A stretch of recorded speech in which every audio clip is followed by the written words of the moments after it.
Hey guys, it's your boy Karim here with another installment of SKIT Entertainment. Welcome to my after show on my number one show, Arrow. Today we'll be talking about Season 3, Episode 1, The Calm. This season picks up 5 months after the end of Season 2, which Season 2 was awesome. They had Slade Wilson as the bad guy. On to Season 3. So many things that I liked about this episode.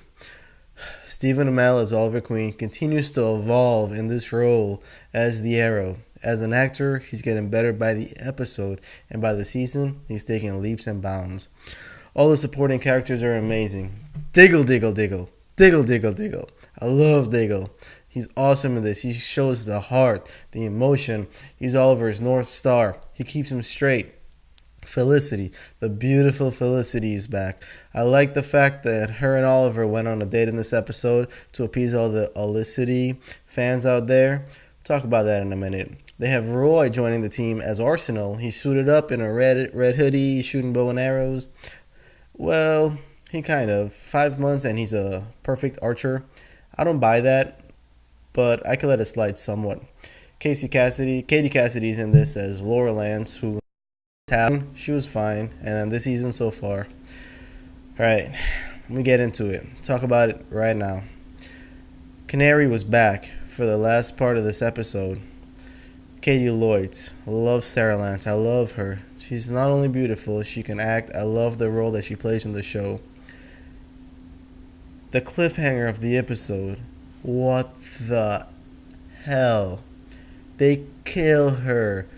3 arrows off the roof, 7-8 stories, lands half-ass on the trash can, then hits the floor, eyes wide open. You know she's dead. They kill her.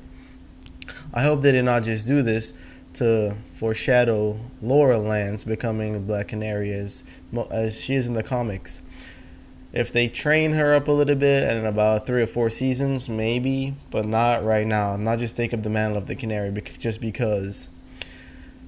They have a new Vertigo in this episode, who's played by Peter Stormare. You know him from a lot of shows. He was in Prison Break. I'm pretty sure he was in Prison Break. He's the bad guy in The Blacklist now. He's Berlin. He's awesome. He's a good actor. He's in a bunch of movies. He's a new Vertigo. He said that Vertigo was a mantle, and he's just taking up the role. I'm pretty sure they're not going to kill him off as Vertigo, as they did the previous guy. Diggle and Lila had their baby, which was good. Arrow was telling Diggle that he doesn't want him in the field anymore, and they had a really big confrontation, which I liked. I loved it. I love to see them butt heads, because Diggle is the one guy that's going to butt heads with Oliver, put him in his place, tell him what's what. Oliver turned out to be right, and Diggle's kid was born, just as Diggle sat out this when they went to get the Vertigo. Wow, it's crazy. Another scene that I loved was the date that Oliver and Felicity had. They were on their date, and he was telling her some things that she did not know about him, about his time away, his 5 years away when he was on the island and in Hong Kong. And in the background, they had the Arrow theme played by piano and violin, which I loved. And that conversation, it was mainly a monologue by Stephen Amell. He did an amazing job. I felt like I was there. I was caught into the screen. Right up until the explosion, of course. Overall, I love this episode. Some things that could have been done a little bit better, of course. Like, right after the explosion, Felicity was injured. Arrow goes out, calls her, comes back 10 minutes later, and she was perfect. Makeup, hair done, glasses on, like nothing happened. Some small things, like the Vertigo planting the bomb in the fighting arena right in front of everyone, and no one stops him.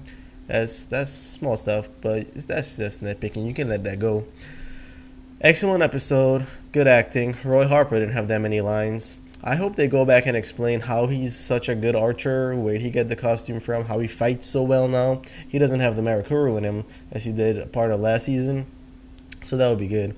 The flashbacks in Hong Kong, they weren't nothing special. They were setting up to show you Amanda Waller and Steve and Oliver Queen's association. You also have in this episode Brandon Routh's character, the Atom, Ray Palmer. He's trying to buy Queen Consolidated, which I think he will. Brandon Routh has a lot of charisma and he can act. People talk bad about Superman Returns, which is a good character movie, not a good superhero movie. Because if you look at it, Superman is an alien and the planet was destroyed. He's in this Earth planet. But that's getting off topic. He has a lot of charisma on screen. I like his character. Him and Felicity had a lot of chemistry just right off the bat. They're both really intelligent, really smart. I like where they're going with that.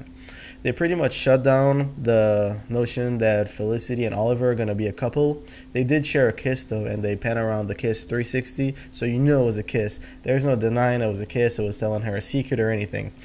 So they put an end to that, and Felicity said, that's it. No maybes. That's it. It's definitely no go. Barry Allen calls Oliver Queen, funny enough, and says, hey, I woke up from the coma. I need to talk to you. Which I guess they should have showed before the Flash episode, because they met up on the episode of The Flash. Well, that's what I thought about this episode, guys. I'd love to know what y'all thought about it, what y'all think the season's going to be like. Who killed Sarah? Was it Malcolm Merlyn? Was he doing it at the orders of Ra's al Ghul? Did Roy go crazy? Did he shoot her with arrows? Who did it? Was Ra's al Ghul there? Did he kill her? Let me know what y'all think about all this stuff. Like this video, subscribe, and I'll be doing after shows for every episode of The Arrow and most likely The Flash as well. I'll try to get some other shows done like Gotham. I don't know about Agents of S.H.I.E.L.D. yet. But that's what I thought, guys. Till next time, it's your boy. I'm out.